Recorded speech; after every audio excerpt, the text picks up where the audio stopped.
Se hagan más cerquita al escenario para que podamos disfrutar de esta charla que ya en contados minutos va a iniciar, para que disfrutemos.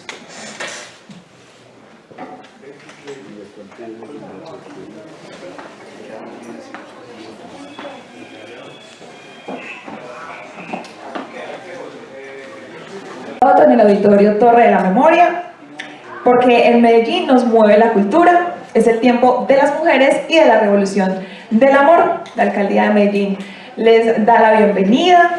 Antes de iniciar, les recordamos a todos los asistentes que este evento es de carácter público y es financiado con recursos de la Alcaldía de Medellín. Así que para dar cumplimiento con la Ley de Garantías Electorales, se solicita respetuosamente a candidatos a cargos de elección popular, a sus voceros y representantes, el retiro del presente espacio. Estamos iniciando nuestra franja de charlas de la tarde. Muy bien. Bueno, mientras damos la bienvenida a las personas que van ingresando aquí al auditorio, les quiero contar que nos convoca una charla muy especial llamada "Y de la tierra de nadie, del sueño, regresas al mundo". Vida y obra del poeta José Manuel Arango. Hoy nos acompañan unos invitados muy especiales, que invito para que vayan subiendo aquí al escenario. Nos acompaña el escritor Víctor Bustamante y el gestor cultural y editor Gustavo Zuluaga, el amaquero, quienes conversarán con la poeta Marta Quiñones, a quien le doy la palabra para que iniciemos este espacio de conversación y que lo disfruten.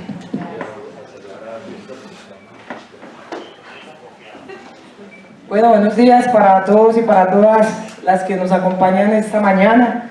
Hoy pues ha sido como una mañana bien especial porque vamos a hablar de un poeta que ha sido muy especial para mí, que el amaquero ha sido, como dicen por ahí, el guardián de su poesía y de su historia y de su vida, y Víctor, que es el guardián del amaquero. Bueno,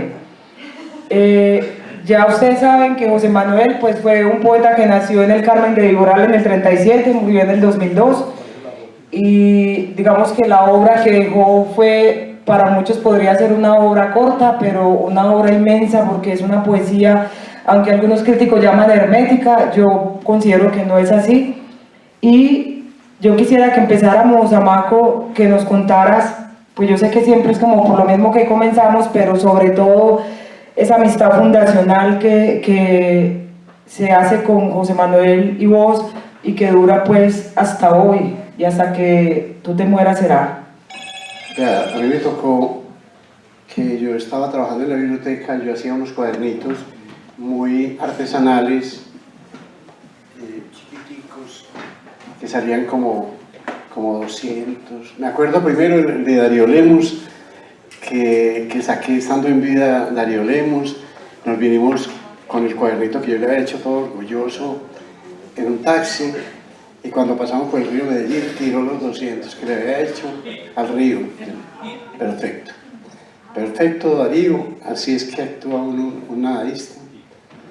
No, estuve inmutable en ese acto. Bueno, más adelante yo dije, me voy a poner a hacer un cuaderno sobre el poeta que más quiero en Colombia, que se llama José Manuel Arango.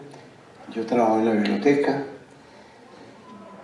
Empecé, yo no tenía la mano sino este lugar de la noche, el resto eran fotocopias por ahí que iba pegando con copón y iba armando, hasta cometí el error de poner que el segundo libro se llamaba Eróticas, y resulta que no era eróticas sino signos, pero como yo tenía el libro, entonces Gloria Bermúdez me dijo, Maquero, usted está haciendo una antología de José Manuel, ¿por qué no vas a conocerlo? Entonces yo dije, no, pero es que yo soy muy amigo de Raúl Henao y de Roca y de Carlos Bedoya, y ellos me dicen que esos de Acuarionante y Man son los pinchados ahí, los profesores, los académicos, malucos, que se me daña la imagen de José Manuel. Entonces ella me dijo, bonito Maqueros, y si José Manuel era hasta tímido, esa imagen que usted tiene es muy mala. José Manuel es una persona completamente humilde, pero vengamos pues a conocer. Entonces yo llegué al tercer piso de filosofía, cuarto piso, y vi un señor de gafas de Julio Botella, y muy orejón, como tímido. Me dijo Gloria, vea, le presento a la Maquero, que hombre, ¿y usted qué es lo que va a hacer? Que hombre, yo quiero hacer como una antología, un cuadernito sobre vos. ¿Para qué vas a hacer eso? Eso que yo escribo sí será poesía. Era todo inseguro, no creía en su misma poesía, y a mí eso me impactó mucho, que esa imagen que yo tenía, que me habían dicho de él, y resultara que José Manuel me estaba diciendo hasta eso, que ni siquiera creía en su poesía, y lo fui conociendo, y de pronto vi en él como un espíritu oriental.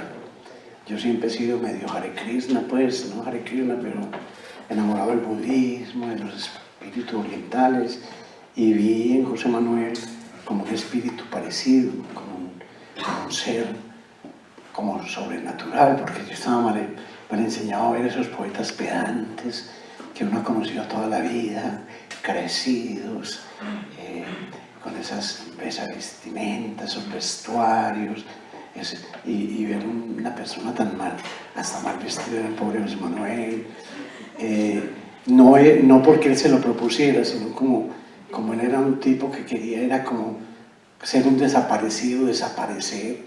Entonces era muy insignificante, pues su insignificancia personal era todo lo contrario, pues, a ese espíritu tan grande que era él. Le damos la mano a Víctor. Cuéntanos de José Manuel. ¿Cómo lo conociste? Bueno, le voy a contar una cosa.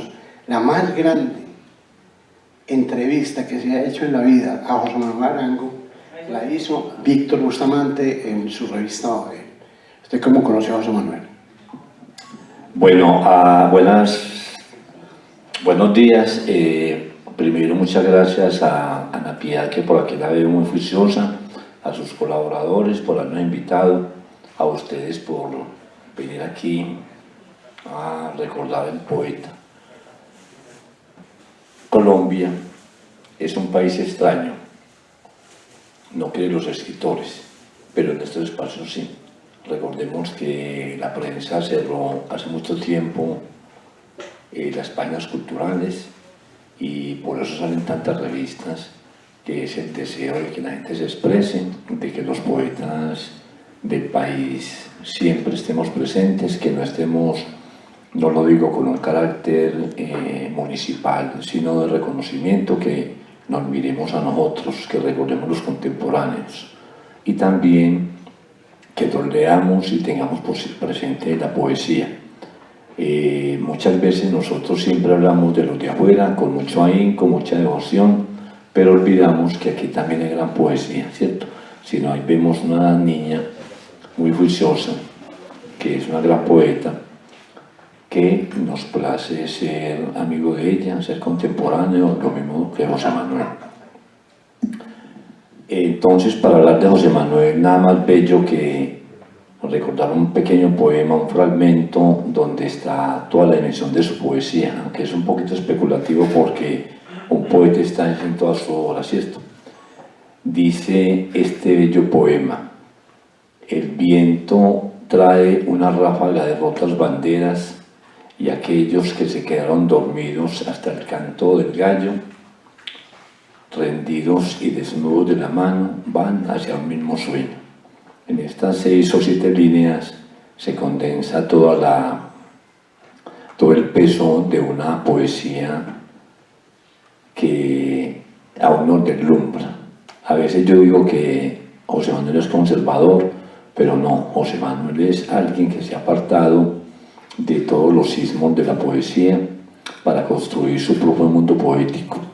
Entonces ubiquemos, antes de hablar cuando lo conocí, cuando tuvimos un acercamiento con él, algo de José Manuel. Está ya el nadaísmo perdiendo su carácter. Recordemos que el nadaísmo es el movimiento poético más importante que une el país.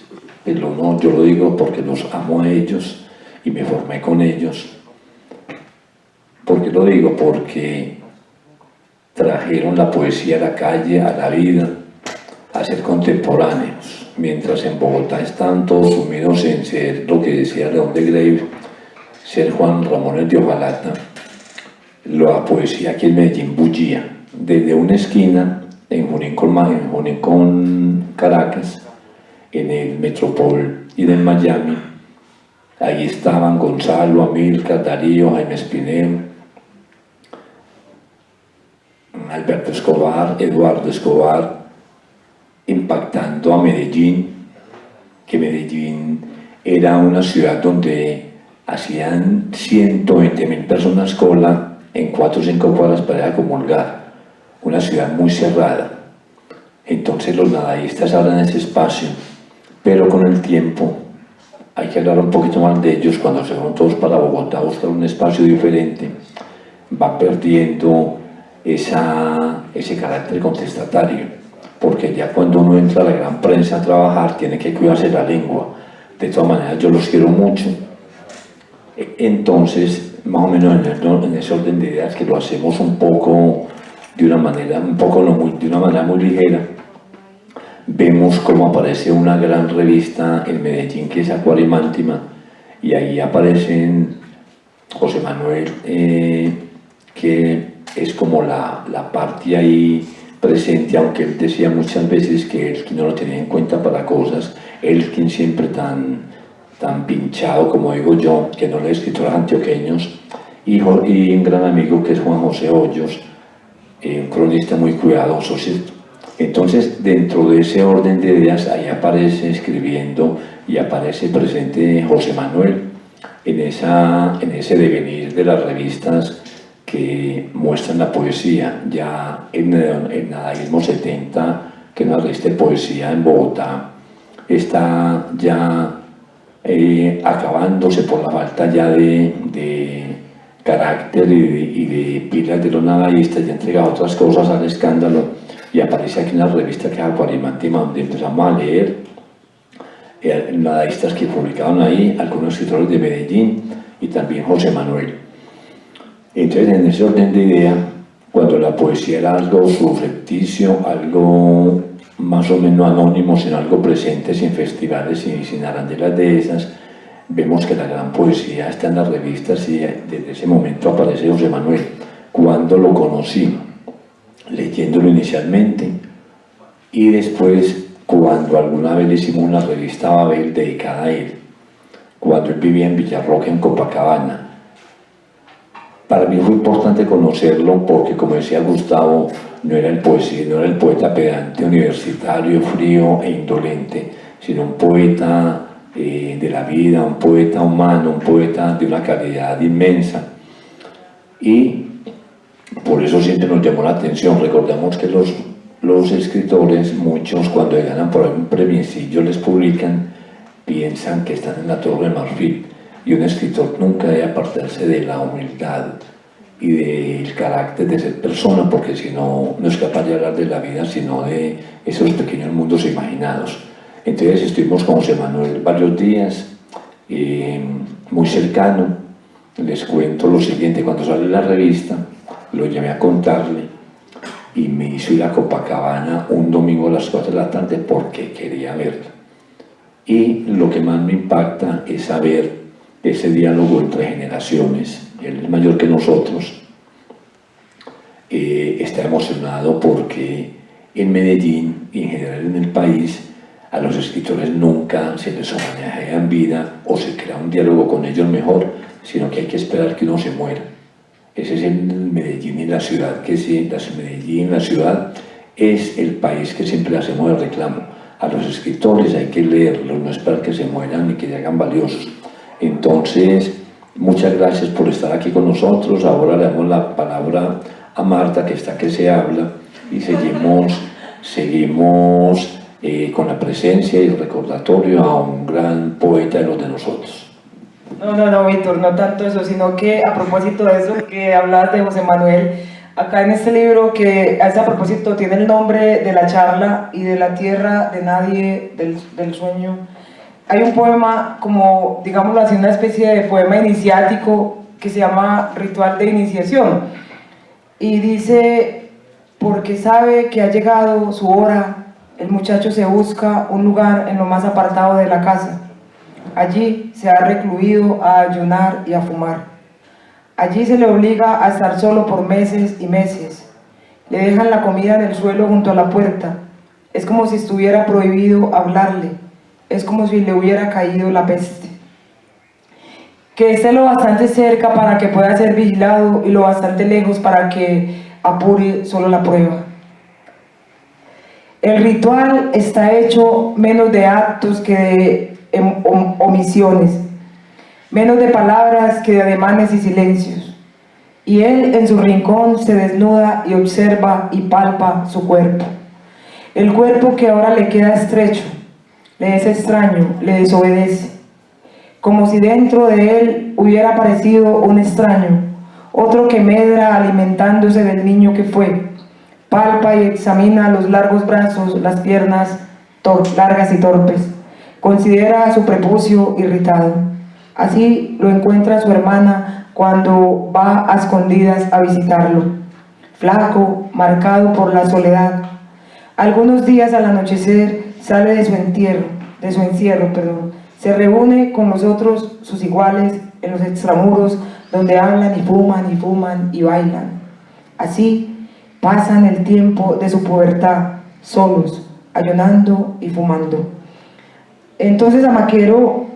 quería hablar un poquito de cómo nació ese libro. Pero espera un momentico, yo te hago otra pregunta antes que esa.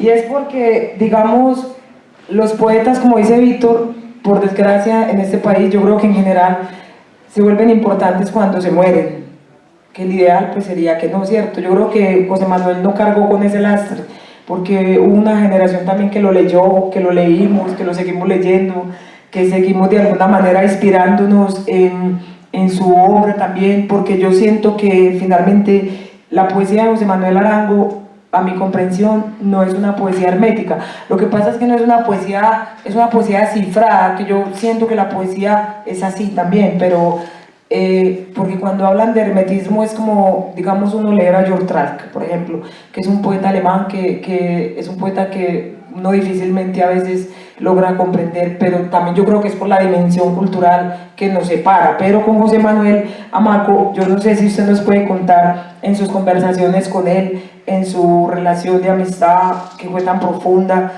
si él algún día a usted le habló de su manera de escribir, si él la sentía hermética, fluida, comprensible para todo el mundo. Yo lo que me acuerdo mucho que me contaba Clarita es, vea Maquero, cuando sale un poema de José Manuel, ha botado a la basura por ahí 200 veces ese mismo poema. O sea, lo elaboraba y lo elaboraba y lo elaboraba 1000 veces. Entonces, además José Manuel, imagínate que en la tertulia, que estuvo 8 años con nosotros, cuando se iba a hablar de José Manuel, él decía, no, señor, aquí está presente el señor, el aludido, y por favor, ese tema me lo quitan de aquí. Entonces, nunca se podía hablar de la poesía de él, y ese tipo de preguntas de cómo escribían, a él no le gustaba mucho. Él manejaba una austeridad con las palabras. Una vez llegó casi llorando al puesto mío, me decía, mira, ¿qué es lo que está diciendo Roca de mí? Que lo mío es ¿cómo es la cosa cuando uno no puede ir al baño? Como un estreñimiento mental. ¿Cómo me parece?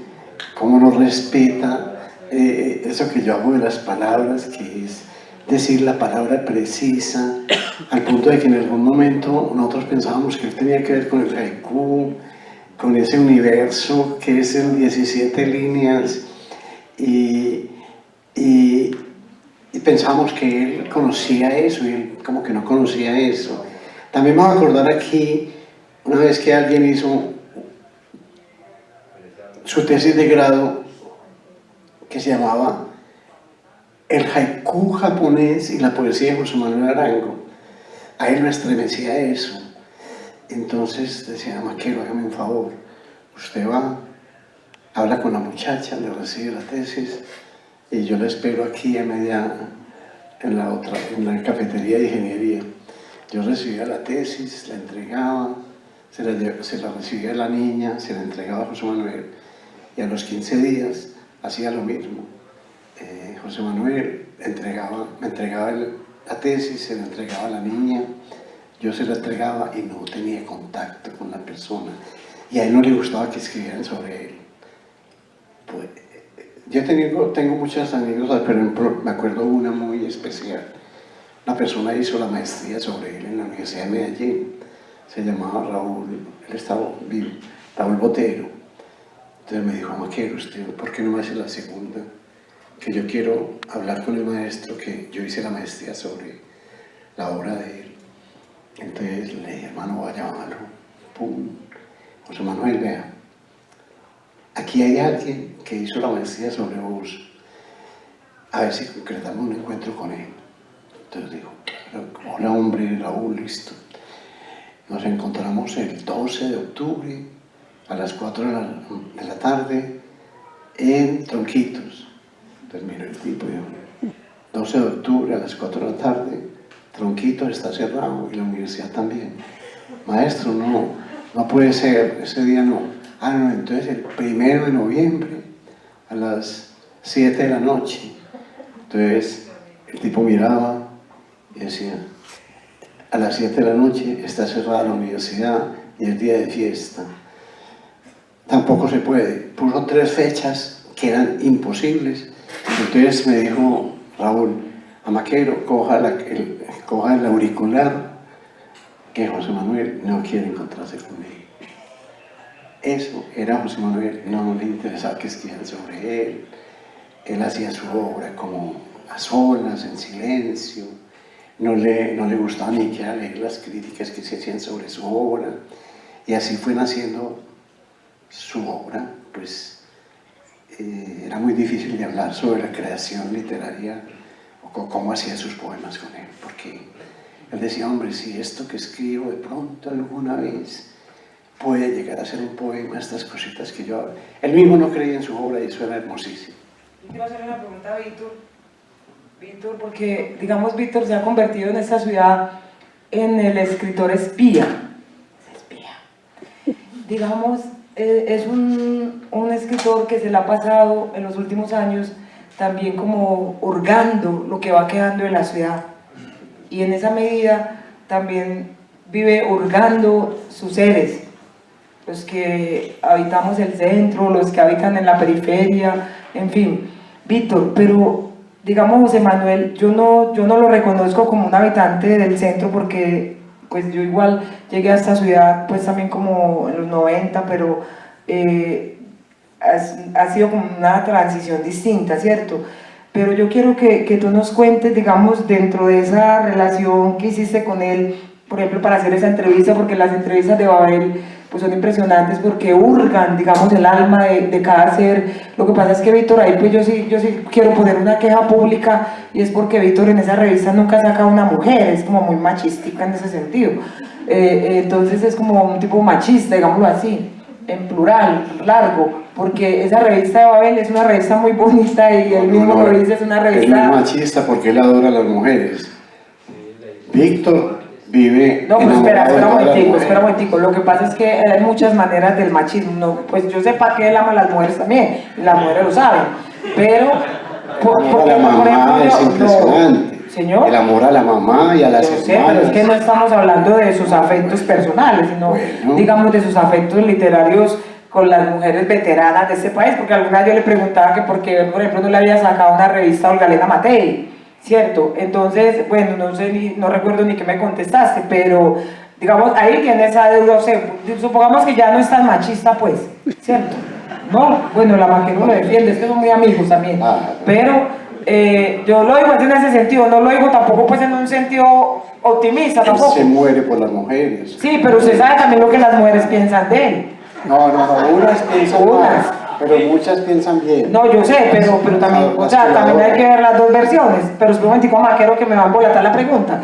Entonces, Víctor, cuéntenos en ese momento, ese encuentro de esa revista, usted viendo a José Manuel, que no es un habitante del centro de la ciudad, sino que es un habitante de la periferia, digamos ahora Copacabana, ¿cómo se instaura esa presencia de José Manuel en la poesía urbana de Medellín? Usted tiene su micrófono allá.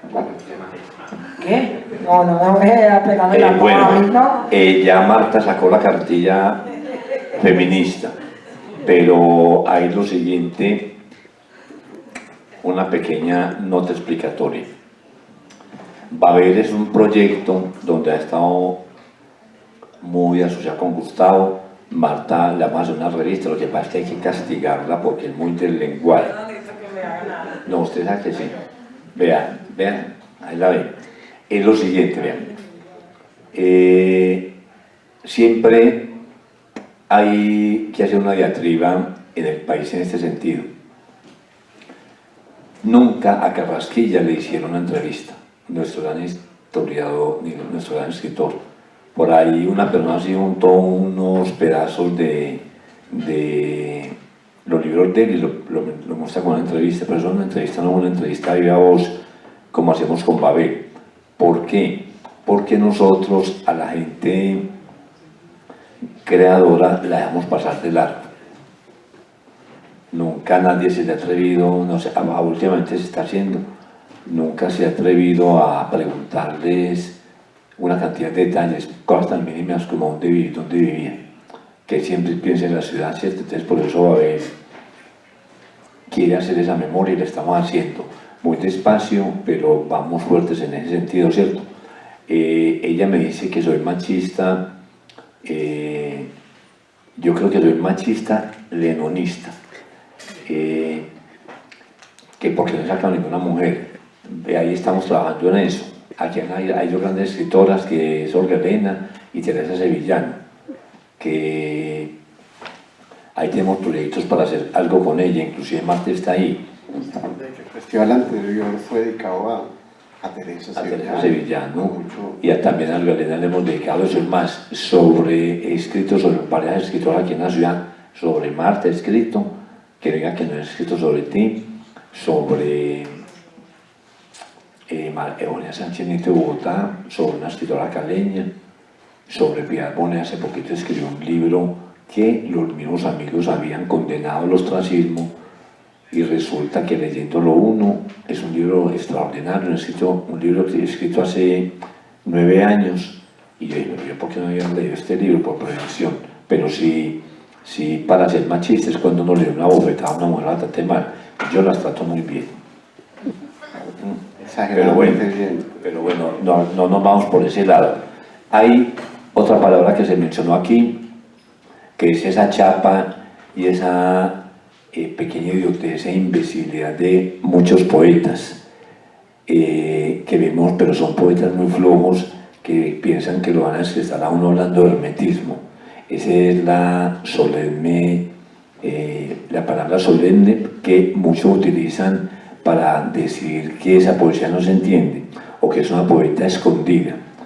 Entonces a mí me da risa cuando se habla de eso, porque la poesía es para sentirla, para vivirla, para saber que una persona la escribió, no para esconderse o para que se preste a múltiples interpretaciones. Entonces, como aquí somos todos franceses de mentiritas, hay unos que utilizan muchas palabras en francés, muchos que hablan de hermetismo y con eso le tapan la boca a uno, pero eso es una fachada, es una impostura, porque la poesía si es clara y bella, uno la lee y la disfruta. Uno, ¿para qué va a leer un poeta que no entienda? Los poetas herméticos son una invención de los mismos amigos poetas que les gusta hablar mucho sobre ellos y sobre otros escritores que son herméticos, pero yo creo que la cosa no es por ese lado.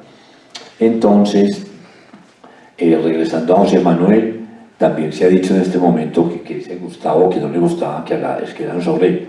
Cuando salió Babel, que estuvimos en la reunión que él hizo en la casa, que nos invitó a varios escritores de acá, fue una cosa hermosa y él estaba feliz, porque no hay nada más que lo saque a uno de la opacidad cotidiana, que hablen bien de uno, pero bien con razón, pero no de una manera, que digo yo, una manera con dulce o muy pendejita, sino que reconozcan la obra. Yo a una alumna le dije, léame este poema y dígame lo que piensa sobre eso, una niña de 14 años. Y ella escribió un texto muy lindo y él era feliz leyendo eso. Él me dijo, Víctor, pero ¿qué es esto tan bello? Entonces mire que a uno siempre le gustan que lo elogien. El ser humano es muy proclive a esto, ¿cierto? Pero en el fondo es porque lo lean a uno. Uno escribe es para comunicarse y para salir de la soledad. Se ha hablado también aquí en este momento de la forma en que él escribía. Él me decía en esa revista, en la entrevista de Bailesta, él caminando ahí en Villarroca, se le ocurrían cosas, frases, inclusive muchos poemas que tenía guardados, el de las monedas, que nosotros leímos, pero José Manuel, ¿por qué no publicaste ese poema? Tenía otros poemas muy lindos, después lo sacó, ¿cierto? Bueno, entonces ahora contestándole aquí a la joven feminista, pero una feminista muy dulce, porque de feminista no tiene nada, es súper machista, para contestarle lo de José Manuel y Medellín. Él da brochazos en la poesía. En el primer libro de él, cuando empieza a decir los hombres se echan a la calle, miremos que ahí en ese libro está, cuando habla de las sombras, cuando camina por lugares que no menciona, pero no sabe que es el Parque del Río, ¿cierto? Pero tenemos que tener en cuenta en este sentido, él, una persona muy dedicada a la finca, reflexionando allá y en la universidad. En cambio nosotros somos habitantes del centro y lo recobramos y vivimos puntos donde vamos muy seguido. José Manuel en el centro no lo vivió mucho, pero no le resta pues importancia a la poesía, le escribió sobre esos temas, pero en la ciudad también aparece. Que no la mencione es debido también a esto. Recordemos que esa prevención con la ciudad es muy notoria en muchos escritores de un tiempo para acá, cuando dicen, estuvimos en el centro, en tal y tal calle. Entonces para esos escritores no existe el nombre de las calles, no existen los nombres de los lugares, y eso se lo aprendimos a Carlos Infante, le aprendimos a Joyce, a Proust, de alguna manera a Cortázar y a Borges. Si uno no menciona la ciudad y sus lugares, la ciudad no existe. Entonces esa prevención con la ciudad se murió para Medellín. Acordemos que en hace tiempo de Carrasquilla, él camina por Medellín y la nombra. Y nombrar la ciudad es saber que existe. Los nadistas también lo hicieron. Pero nuestros escritores muy afrancesados y dándole las de ingleses, pero son de fachada, no mencionan la ciudad. Entonces resulta que solamente con la cuestión del problema de la mafia sí se mencionan las comunas, pero el centro, las calles son muy poco mencionadas. Nosotros las buscamos. ¿Y por qué las buscamos? Porque la vivimos. Porque Medellín tiene derecho a ser nombrado. Dejar algo que está inmerso en muchos escritores de Medellín que escriben con un freno en la mano para no expresarse. Y es que la ciudad al nombrarla existe. Si nosotros hablamos de Bolívar, de ese tumulto, si hablamos de la tranquilidad de Colombia a veces, si caminamos Junín, que ya lo cierran a las 7:30 de la noche, miremos que es un habitar la ciudad, caminarla, conocerla y no empezar a buscarla. En los libros de historia, como dice Marta, la ciudad espía, buscar que aquí, les voy a contar, existió un lugar en el 50 de tangos que se llama El Fantasio, que eran tangueros de Argentina, de esos tangueros de medio pelo que venían aquí a rebuscarse la ciudad con la mitología de Gardel a cantar acá, que ese lugar no se menciona en la literatura, solamente por ahí vi una reseña y estamos escribiendo sobre eso, pero no solamente sobre eso, sino que la ciudad, los edificios han tenido vida. Aquí nunca se ha escrito una novela sobre un edificio, porque nosotros solamente escribimos sobre la mafia, sobre las prostitutas, sobre los gamines. Recordemos, si miramos esa problemática social heredera de los marxistas de Tacón Alto, que solamente vieron las lacras de la ciudad, que es lo que se vende, ¿cierto? Entonces miremos que tratamos de apartarnos de eso, buscar la Medellín amable, bella, candente, inviolable, violada, sangrienta, amorosa, que es la literatura, ¿cierto? Entonces José Manuel, llegando a la pregunta que hace Marta, es muy tangencial a la ciudad, pero eso no le quita que su poesía es muy grande y que es una presencia entre nosotros, ¿cierto? Espérate un momentico, yo voy a decir una cosita. Yo voy a contar un poquito sobre cómo salió ese libro. Cuando se murió José Manuel, le dijo a Clarita: todo lo que tengo ahí, quémelo. Entre otras cosas, había un trabajo sobre ciegos y sordos que lo estaba ilustrando Fabián Rendón, que todavía estamos entre si lo sacamos o no, porque he hablado con la hija de Fabián, qué hacemos con el trabajo de los dos. Bueno, entonces Clarita nos reunió en el Jardín Botánico, a Guillermo Avena y a mí, me dijo: Amaquero, ¿qué hacemos con esto? ¿Lo publicamos o lo quemamos? Entonces yo le dije: pues vea, yo soy ateo, pero me echo la mano, me echo una bendición, y yo estoy en acuerdo en que editemos ese libro. Lo editamos, a ese libro le metimos unas cositas que me lo han criticado mucho, y es la entrevista a Pierre Bonet, el escrito sobre William Ospina, una cosa de David Jiménez. Agrandamos el libro con cosas sobre José Manuel. Pues alguna gente le chocó porque yo no pedí permiso para hacer eso, pero como yo siempre he dicho que ya, a mí José Manuel me tocó que era rascándose la cabeza en la casa diciendo: Amaquero, mira, me sacaron los poemas y le pusieron título, mira qué cosa tan horrible, yo no le puse título y mira, le ponen un título. Y le digo: José Manuel, cállate, usted es que los hombres se echan a la calle a contemplar la llegada de la noche. Dice: hombre, lo va a cambiar por el mediodía. Todo el mundo se le va encima. Ese poema ya no es suyo, mijo. Ya el poema es de la humanidad. Entonces relájese. Si la gente hace cambios y todo, eso ya no es suyo. Bueno.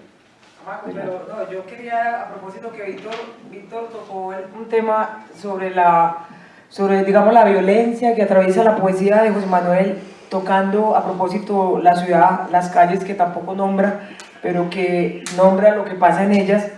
Aquí hay un poema corto que dice: los que tienen por oficio lavar las calles, madrugan, Dios les ayuda.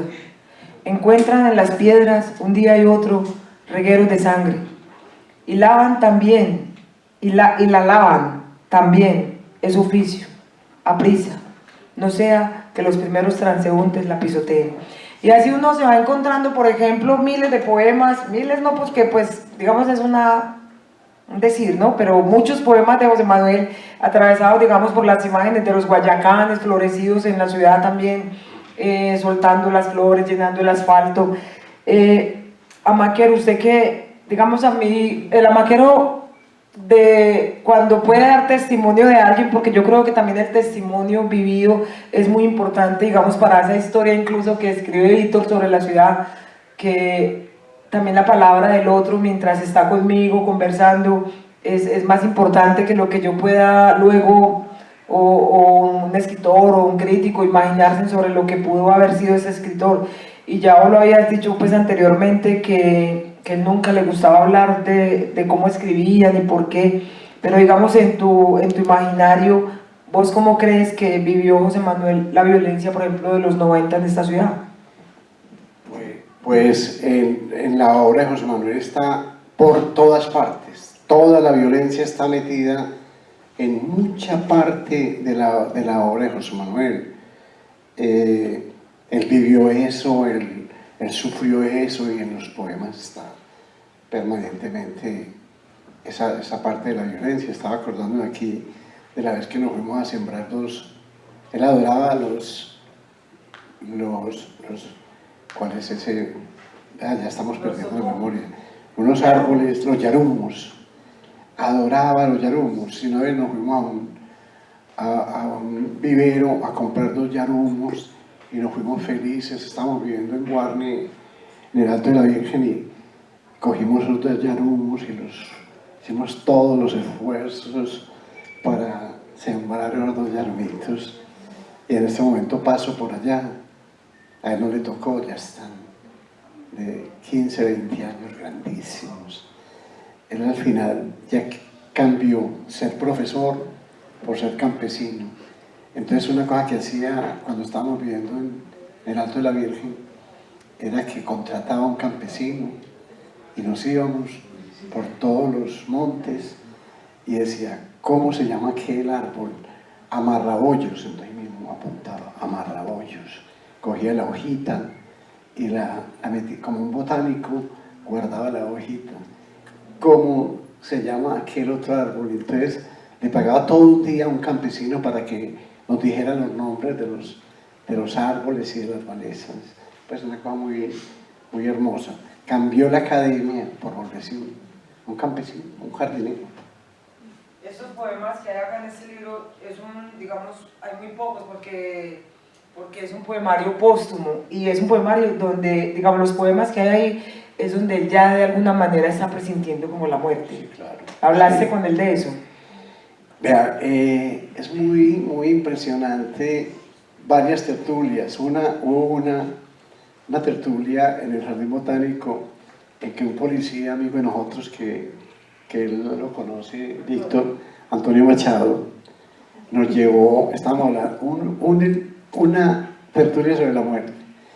Entonces Alirio dijo, vean muchachos, yo conozco una pastilla que uno se la toma y a los 10 minutos, chao, muere como si hubiera muerto el corazón. Y ahí mismo José Manuel la anotó. ¿Cómo Alirio? Venga a ver. Yo también la apunté y luego me dijo José Manuel, bueno, vamos a hacer un pacto entre usted y yo. Si usted me ve a Maquero muy llevadito, me da la pastilla. Y yo me comprometo, si yo lo veo a usted muy llevadito, le doy la pastilla. Entonces, cuando estaba muriendo por allá en el Cardón Escolar, me dijo Guillermo Avena, a Maquero, a ver, anda a darle la pastilla porque él parece que... además, otra cosa que me dijo José Manuel, si usted sabe que yo voy a quedar inválido, inmediatamente me da la pastilla. Y iba a quedar, si no se moría, quedaba inválido. Ya era un hecho allá en el hospital dijeron. Yo estuve contando esta historia de la pastilla en la Universidad Católica de Oriente y habían 15 hippies como yo de 65 años para adentro y todas con el papel para que yo le dijera el nombre de la pastilla. Entonces me dijeron, Maquero, ¿cómo es que se llama la pastilla? Y yo dije, ay, hijo de pucha, imagínate donde yo le diga el nombre de la pastilla, me cobran 15 muertos. 15 muertos. No, muchachos, yo estoy con Alzheimer y a mí se me olvidó eso. Porque yo me encantaba con todas señoras solitarias que querían tener esa posibilidad de morirse con una pastillita. Bueno, otra cosa que le iba a decir, muchachos, es que hay unos poemas de José Manuel que me rondan en la cabeza, que están inéditos, que no los hemos publicado. Yo creo que no los quería publicar porque eran como muy malitos. Entonces no lo sabe, le voy a preguntar a Víctor y a Marta, uno qué hace. A él no le gustaban, yo no los he sacado. ¿será bueno que salgan o será mejor dejarlos por ahí? Yo creo que si a él no le gustaban, yo creo Sí. que es posible quemarlos, mejor no. Digo yo porque con Kafka iba a pasar lo mismo, pero ay, yo no sé. O sea, si uno dice, hey, quemame esto, quemalo. Poemas que están, por ejemplo, en escritos de Bolivariana. Hay uno que llama Este Domingo, que son 8 poemas. Y yo no he sido capaz de meterlo en alguna antología. Y ¿Porque no te gustan o qué? Considero que son como malitos y que si José Manuel también los, como que no le alcanzó a gustar, pues yo creo que era mejor como no sacarlos, que dice Víctor, hombre, que vos que sos antologista. Bueno, otro de los mitos grandes está sobre el escritor que quiere quemar la obra, y todo eso viene de Kafka. Recordemos que Gamal Brot le dijo que le guardara la obra o que la quemara, no sé, pero hay lo siguiente: hay un gran escritor de aquí en Medellín, y hago esta elipsis en este sentido, Guillermo Sánchez, que era un libro sobre Kafka y la forma en que él saqueó, robó la obra de Dostoyevsky. Es una sorpresa porque hay en toda la obra de Kafka, en El Proceso y un largo etcétera, ¿cómo es que llama ¿cómo es que llama? El que aparece, se me olvida, La Metamorfosis. Todo eso es por Dostoyevsky saqueado por Kafka. Yo creo que él tenía miedo de que descubrieran que plagió, robó a Kafka, pero a Dostoyevsky, perdón, Kafka hizo eso. Entonces resulta que yo creo que era el temor, aventuró eso, y los críticos se han hecho los locos con eso porque se desbarata toda la mitología sobre ese escritor, que una vez que lo lee, y a mí no me gusta de Kafka ese miedo interior que mantiene, una pendejada, una cosa muy extraña que mantiene, que no me gusta, pero sobre todo pienso eso. Yo digo, si él no quería quemar, que no quería que lo lleven porque no quemó la obra de él, ¿cierto? Y ya hablando del escritor que no quiere, que deja obra, recordemos que Foucault tiene una frase y un ensayo sobre eso muy, muy interesante, donde dice que muerto el escritor, muerta la obra. Y en parte tiene razón, porque cuando un escritor se muere ya no tiene forma de avanzar con lo que ha escrito, replantear cosas, sino que está en las mandíbulas hirientes de los críticos. Dicen, ¿por qué escribió esto? ¿Por qué hizo esto? El escritor ya no existe. Entonces, él dijo, no me publiquen mi obra cuando me muera por lo que digo, ¿cierto? Entonces, ¿por qué no la quemó? Siempre como que queda como ese halo de esperanza, de un poquito de luz, de que haya una generación de que pronto lo lean y revalúe esos textos que están guardados, ¿cierto? Lo que dice Gustavo de los poemas, uno se pone a ver, en el caso de Darío Lemos, tengo unos 40 poemas de él muy malos. Me los tiene y me los tienes que devolver. Que no se pueden publicar, porque él te decir, porque lo escribía por ahí en los bares, en no sé qué partes, todo embalado para que le dieran dinero. Yo sé más o menos qué pasó con esos poemas. ¿Qué pero pasó? Claro, sí. ¿qué pasó? ¿Cómo les parece que Darío Lemos lo instalaron en una finquita por ahí en Santa Elena, que eso no era de Sara Beatriz, sino de Marquitos, un amigo mío?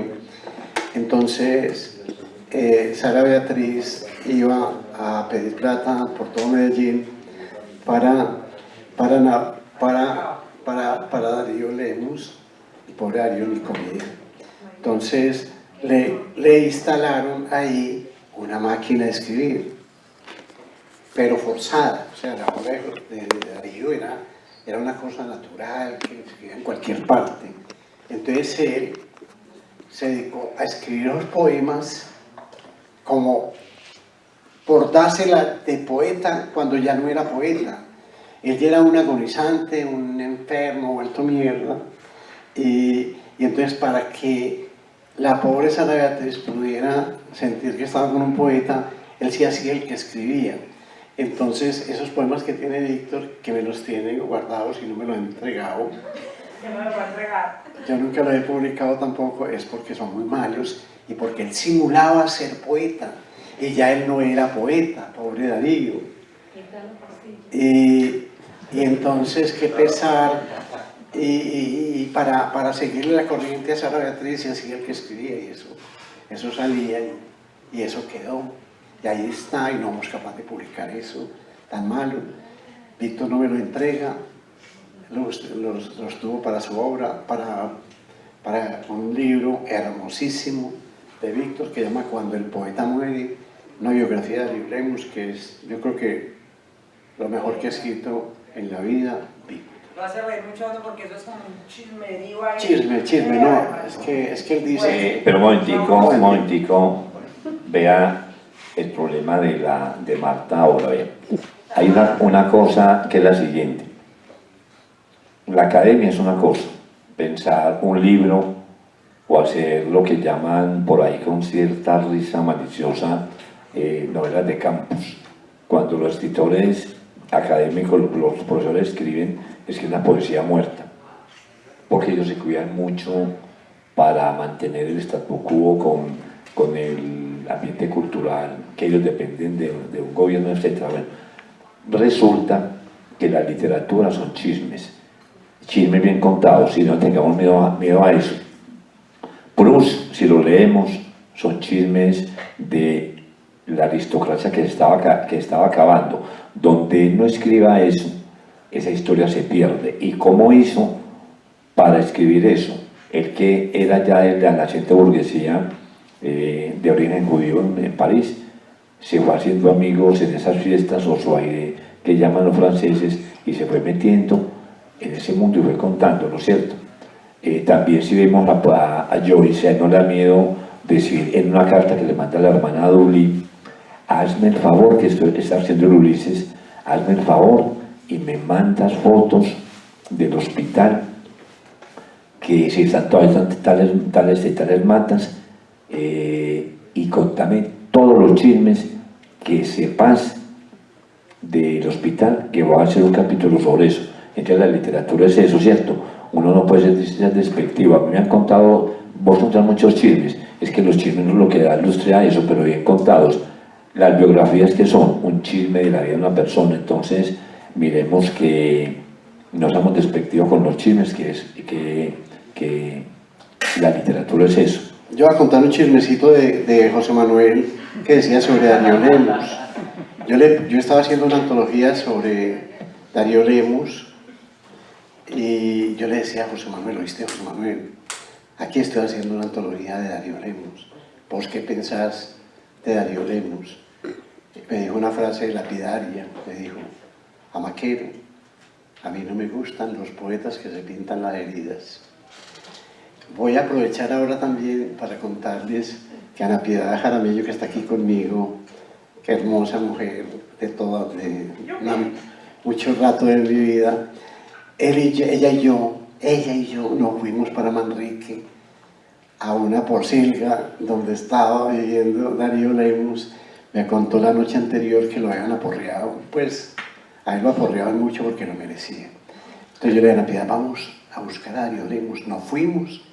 Ana Piedad cogió una cartica que era escrita en papelitos así, y esa cartica luego la publicó ella en El Mundo, y es la carta más linda que ha salido de Darío Lemus, que es carta a Juan Luis Mejía, que es, vos que sos biógrafo de Darío Lemus, siento que es una carta muy hermosa. La carta a Juan Luis Mejía ya tiene los originales. Claro, es lo mejor. Mejor dicho, es mejor que cualquier poema de Darío Lemus. Y Ana Piedad me dijo: yo tengo ahí los originales, Amaquero, para cuando usted los necesite. En esos papelitos, ahí está esa carta. La carta es demasiado hermosa. Bueno, y otra cosa que decía José Manuel, antes de que se me olvide, y es que a él no le gustaba, lo voy a decir así, él se cuidaba mucho de beber y de fumar ni hablar. Y una vez... No, se cuidaba tan horrible que me tocó llevarlo donde la acupunturista miles de veces. Me tocaba irme con él para un sitio donde le ponían inyecciones para fumar. Y yo era al frente, pedíme un tinto a Maquero y le ponían inyecciones para dejar de fumar. Y llegaba con la inyección puesta, me decía, y un cigarrillo. Yo le digo, señor, te acabas de poner una inyección para dejar de fumar y estás pidiendo un cigarrillo. Muchas veces utilizaba el cigarrillo apagado. Y un chisme como que no debía publicarse ni hablarse. José Manuel dejaba de fumar una noche y se ponía a beber. Se enloquecía. Uy, Dios mío, ¿qué es ese personaje que uno no lo podía reconocer? Tratando mal a la señora, como la respetaba, tratando mal al suegro, tratando mal a todo el mundo, bailando como un condenado con las muchachas, una cosa impresionante. Y después me decía el otro día, Maquero, ¿vio? Dejé de fumar anoche cuando tomamos y me enloquecí. O sea que yo me enloquezco fumando. Y una cosa que decía muy bonita cuando le ofrecían un trago a Maquero, le decía el que le ofrecía, no, muchas gracias, yo no bebo, porque cuando bebo se despierta el otro y a ese sí que le gusta beber. Y él murió, José Manuel murió en su ley de beber y de fumar. Lo mató ese exceso. Pero a propósito de eso, yo creo que yo a José Manuel lo vi varias veces en la universidad, pero siempre era un hombre muy apocado, ¿cierto? Siempre era un tipo que a uno le daba como hasta pena saludar, pues uno ahí como sardín y tal, y el hombre muy serio, pero es que eso siempre es lo que dicen de la gente que es así también, como... Era tímido. Eso, pero como esa otra personalidad, ese otro demonio que tenía, que mantenía ahí como con su apocamiento. Voy a contar una anécdota también muy bonita, y es que una mujer de Prado Centro que tenía una super casa hermosísima, me dijo, Maquero, yo sueño, pero sueño de la manera más hermosa, tener la tertulia aquí y tener al poeta, que yo no conozco, que dicen que es muy famoso, que se llama José Manuel Arango. A ver si yo tengo ese sueño. Entonces yo le digo, bueno, listo, yo cuadro la cosa y el sábado nos vamos para su casa. Oiga, llegamos a la casa y ella llegaba en pijamada y me decía, a Maquero, cuando llegue el poeta, me dice, para yo arreglarme. Y José Manuel ahí fue como 5 veces a ver si había llegado el poeta para ella arreglarse, y llegaba en pijama hasta que se acabó el editar y nos fuimos. Y aunque hubo el poeta, yo le digo, no llegó. Bueno, otra anécdota que no me puede pasar, esa está muy buena. Me tocaba muchas veces que iban a buscarlo y no sabían que era el señor de gafas que estaba ahí, que para entrevistarlo. Y él pasaba bueno hasta cuando yo le decía, no, yo José Manuel Alegría no lo veo. Y él ahí conmigo. ¿Oíste? Y una muy bonita y muy dolorosa, y me da como tristeza contarla. Nos fuimos para Bogotá a un homenaje que le están haciendo cuando salió el libro de Norma, y me dijo María Mercedes Carranza, Maquero, vea, yo no voy a ir a esos actos, pero usted se va a encargar de una cosa muy bonita. Yo quiero hacerle una comida al poeta en mi casa. Entonces yo le dije, yo me encargo pues de eso. Hablé con José Manuel y me dijo, decirle a María Mercedes que mañana a las 9 de la mañana estamos en la casa de ella. Entonces estuvo el homenaje. A las 8 de la mañana le dije a José Manuel, allá está María Mercedes haciéndonos el desayuno, usted verá qué hacemos. Y me dijo, yo no voy a ir donde esa hija, hijo de puta. ¿Qué le pasó, hombre? No, es que él lo cogía unos raptos de misántropo impresionantes. No pude, yo le dije, pero es que me vas a hacer quedar muy mal con ella. Ella se quedó en la casa haciéndonos el desayuno y usted no quiere ir. no, yo no voy. Se ranchaban mucho. Y a veces estaban en un premio internacional de poesía en Bogotá con Tomás Segovia, con José Emilio Pacheco, con todos, y llegaba a las 8 de la noche y decía José Manuel, me voy que tengo que hacer una vuelta muy importante, y dejaba a sus poetas y se iba a ver La Gaviota, ¿cómo se llama? La novela Café, con aroma de mujer, y dejaba a toda esa gente implantada. Él era algo campesino y fuera de eso misántropo, y eso era muy hermoso y muy perdonable en él. Bueno, leamos un poema hoy con No leamos poemas. Venga Marta, que se nos está pasando algo. Poema, vea. Hay lo siguiente. Hay un libro de José Manuel que se llama Montañas, que ese libro es importante en la medida en que él nos enseña otra vez a mirar el paisaje de nosotros.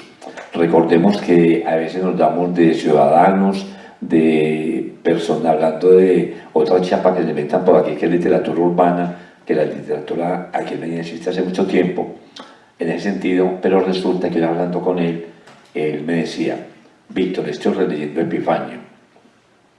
Epifanio decía es un gran poeta y en realidad es un gran poeta.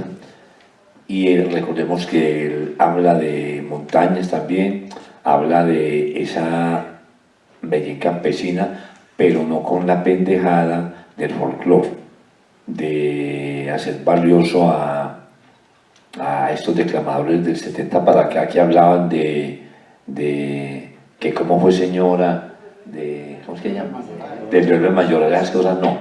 Antioquia ha producido poetas que han reflexionado el paisaje. Entonces, en ese sentido, el libro Montañas nos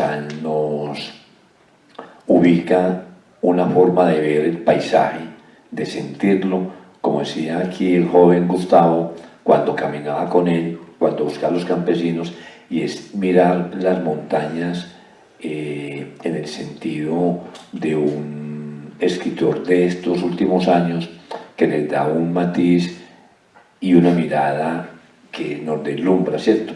Porque resulta que nosotros hacemos una ruptura con los pueblos, con las montañas, con los caminos, y pensamos que somos modernos porque vivimos en Medellín y hablamos de los edificios. Yo caigo en eso.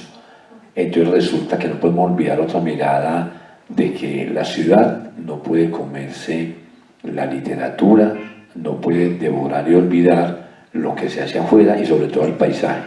Entonces resulta que en ese sentido Montaña es un libro interesante, es quebrar esa creencia que solamente tenemos que hablar acá sobre ciertos tópicos y olvidar esas vivencias de José Manuel, que vivió en el campo mucho tiempo, inclusive él te dedicó un poema, ¿cierto?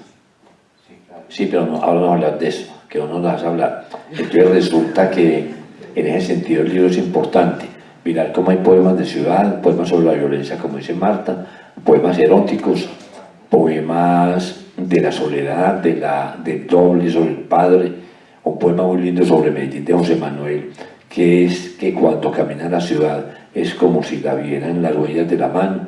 Entonces resulta que miremos que hay una ruptura en la poesía de él, que es Montañas, que a los escritores, a nosotros se nos olvidó vivir, que somos montañeros. ¿Listo?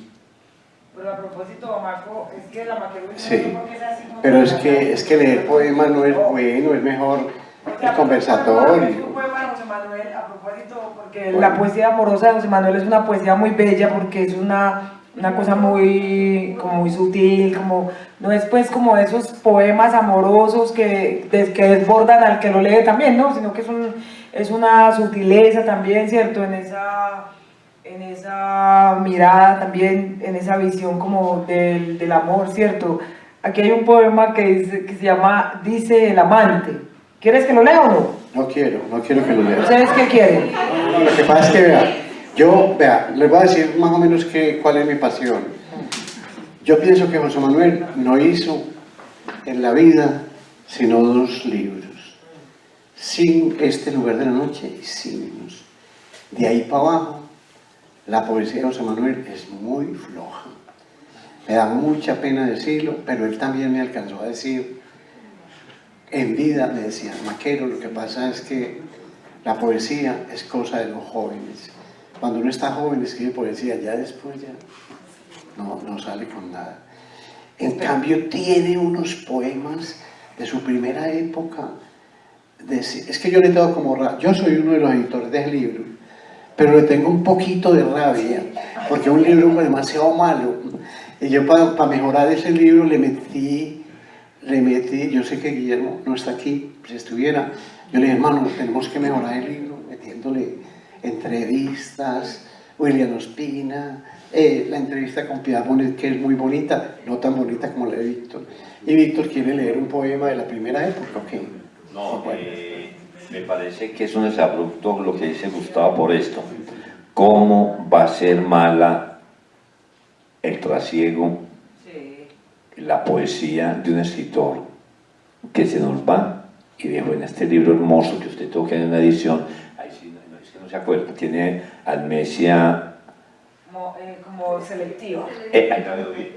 Entonces, en este libro que resume toda la obra de un gran escritor, mire que aquí se resume en 60 y pico años que él vivió, un libro de 200 páginas, más o menos o más, toda una vida que no se lo voy a leer. Todo un libro tan lindo, y resulta que deberíamos permitir, porque nos van a decir machistas, que le hace poema. Usted no estuvo en la publicación. Sí, yo estuve, pero a veces como que sufro un poquito. Pero démosle la oportunidad a los amigos y a las amigas que hay aquí de escuchar este poema, igual. Porque yo pues no me voy a ir con el poema sin leer ni por el berraco, pues. Vea, dice el amante, este es mi cuerpo. No, dice, es que ese poco me está dando en los ojos. En la jeta. En los ojos, pues la jeta, pues, ¿para qué? Por la jeta no leo. Dice el amante, este es tu cuerpo, tuyo, ajeno y tuyo, y esta tu piel, tatuada de estrellas diminutas, que se abrirá en aromas en la caricia, la piel que te hace tuya y sola, y este mi cuerpo, mío, ajeno y mío, esta armazón que anda, que dulcemente pesa, el que engendró mi padre con gemido, el que mi madre dio desnudo y claro, polvo heredado, huesos heredados, sueños. ¿Cómo va a ser feo ese poema, Maquero? Hombre, usted también es muy llevado a su parecer, hermano. No, discúlpeme. No, Marta, lo que pasa es que usted le puso mucho sentimiento y lo mejoró. Con su salvajismo mejoró el poema, pero ¿qué vamos a hacer? Yo me duelo de algunos poemas de José Manuel ya de su última época, pero me conmuevo con los primeros dos libros de José Manuel y la vida de José Manuel, porque en él se conjugaba un gran hombre y un gran poeta. Era como una especie de santo que andaba por la ciudad y que estaba perfeccionando su vida mientras iba haciendo su poema. Me acuerdo cuando hablaba con Clarita y le decía, mi sargento Leguizamón, porque la mujer era la que dirigía todo, manejaba todo, y José Manuel era una persona demasiado humilde, muy débil, toda su fortaleza estaba en su obra. Maquero, por aquí ya nos están haciendo señas que vamos a terminar. Yo creo que la conversa estuvo linda porque pues a los que no conozcan a José Manuel y a los que no lo conozcan pues quedan invitados a leerlo. A Víctor pues también gracias, porque Víctor se ha convertido, como dice la Maquero, en un historiador vivo de esta ciudad y de los haceres literarios y culturales de esta ciudad, que también, digamos, nos ha permitido comenzar a leernos también, Víctor, a los escritores que están acá, porque nosotros en ese sentido yo creo que sí hemos sido muy mañosos y muy montañeros. Ahí sí somos como muy montañeros cuando nos conviene, de negar la existencia del otro, de la otra, porque no me gusta, porque me cae mal, porque me cae bien. Y yo creo que el trabajo que hace Víctor y el Maquero de estar renovando, digamos, esos votos de confianza en la literatura nuestra, también permite que los pelados nuevos que están escribiendo con el festival que ellos hacen alternativo de poesía, eso nos ha permitido como que los pelados también confíen en su andar y en su hacer, porque yo creo que cuando uno está joven necesita un poco esa certeza, que uno no la tuvo, pero que yo creo que le posibilita a los chicos y a las mujeres también que están escribiendo ir como con paso más seguro sobre esa búsqueda también que es tan íntima, tan espiritual y tan social. Marta, un minutico para hablar del Festival Alternativo de Poesía. Bueno, cerramos con eso. Llevamos 10 años, Víctor, yo y el peruano, haciendo un festival alternativo de poesía. Llevamos 10 años haciendo la poesía que se está haciendo en las calles, no son invitados internacionales, sino nuestros poetas, los que no tienen voz, los presentamos en todas partes de la ciudad y hacemos una labor que yo creo que es bonita. Díganos, Víctor, un poquito del Festival Alternativo. Bueno, pero antes, muchas gracias a todos por estar aquí y recordarnos nosotros, ¿cierto? No, el festival es algo que se hace en contraposición al festival, al otro, que nos llenó la boca, o se llenaron la boca a ellos, diciendo que era un festival internacional, porque traían escritores de Corea, de Japón, a leer y nadie lo entendía. Y que es eso, no es que no somos disque por modernos de boquilla, pero en la mente somos montañeros. Entonces vienen escritores aquí, muchas veces los traducen, pero lo importante de la poesía es el idioma en que uno lo está escuchando. Claro, pues que están las traducciones, ¿cierto? Pero resulta que no hay nada más lindo que ver aquí cuando vino Borges, aquí enseguida a escucharlo de viva voz, a escuchar a Darío Ruiz, a escuchar a Manuel Mejía, a escuchar a Alberto Escobar, a Amílcar, escuchar a José Manuel, a Juan José, a Omar Castillo, un gran poeta, escuchar también a Robinson Quintero, escucharlos de viva voz y compartir con ellos, y no que nos tapen la boca trayendo escritores chinos de una agencia de turismo, pero es que es importante para ellos, ¿cierto? Porque los montañeros, como dicen las mamás, tiene amigos extranjeros, a las chicas tiene una novia extranjera, ¡ay, qué maravilla! Mientras olvidamos lo que somos nosotros, esos somos los antioqueños. Entonces el festival alternativo que hace, buscar, como dice aquí Gustavo, los poetas que no tienen voz, que salgan en internet, que no tenemos los subsidios multimillonarios de ese poeta desactivado que es Fernando Rendón, que se enoje, hablándonos de eso. No, nosotros somos escritores de Medellín, peleamos la ciudad y no traemos, como traen ellos en un tiempo, periodistas extranjeros para hablar mal de la ciudad y para vivir de este cuento de que solamente viven ríos de sangre en la ciudad. Medellín es una ciudad esplendente, bella, una ciudad que hay eventos como estos, hay cine, hay farra, hay literatura, hay vida, y no las mentiras de la izquierda de repisa que nos dice que Medellín es una ciudad malísima. Entonces el festival de poesía que hacen, recobra poetas como Teresa Sevillano, tan grande, Olga Elena Matei, tan importante, a los muchachos también que piensan que por escribir un poema son muy grandes, pero hay que existir y hay que mostrarlos también, ¿cierto? Entonces muchas gracias a ustedes, y después hablaba un mal de otra gente, pero hoy no. Y Mauricio Manco, que es un gran poeta, que son poetas de la esquina de acá. No, yo tengo muchos hijos, pues ese es uno de tantos. Que nunca reconociste. Sí, que no he reconocido. Bueno. Entonces, muchas gracias. Y José Manuel dijo unas palabras muy bonitas cuando estaba peleando con el Festival Internacional de la Poesía. La diferencia entre ustedes y yo es que yo vivo para la poesía y ustedes viven de la poesía. Muy bien. Frase lapidaria. Gracias.